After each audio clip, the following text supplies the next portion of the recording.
Donc on va réaliser la correction de l'exercice numéro 1 de l'évaluation. Dans cet exercice, on vous demande, à partir de l'analyse de l'ensemble des documents, d'expliquer quel est le paramètre responsable de la répartition du phytoplancton dans les océans.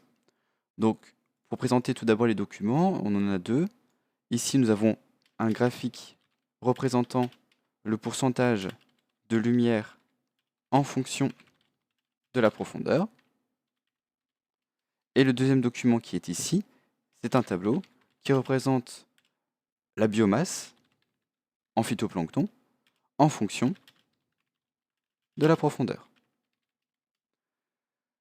À partir donc de ces deux documents, qu'est-ce qu'on peut observer? Sur le premier document qui est ici, je remarque que la biomasse de phytoplancton, entre 0 et 80 mètres de profondeur, est à peu près à 1000 grammes par mètre carré. Hop.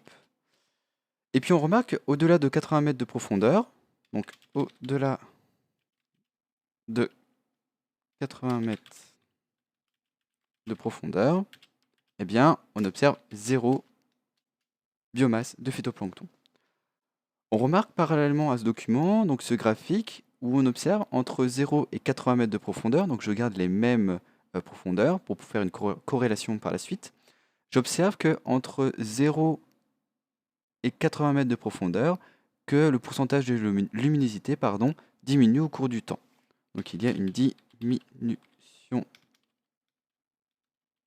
du pourcentage de lumière en fonction de la profondeur.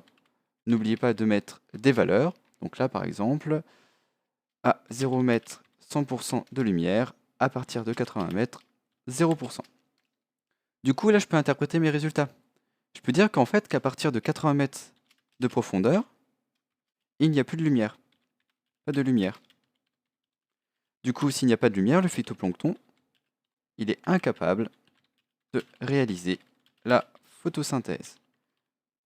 Comment je peux affirmer qu'il ne peut pas réaliser la photosynthèse? Tout simplement, dans le texte, il est écrit que le phytoplancton est un végétal aquatique. Donc, puisque c'est un végétal, il réalise la photosynthèse.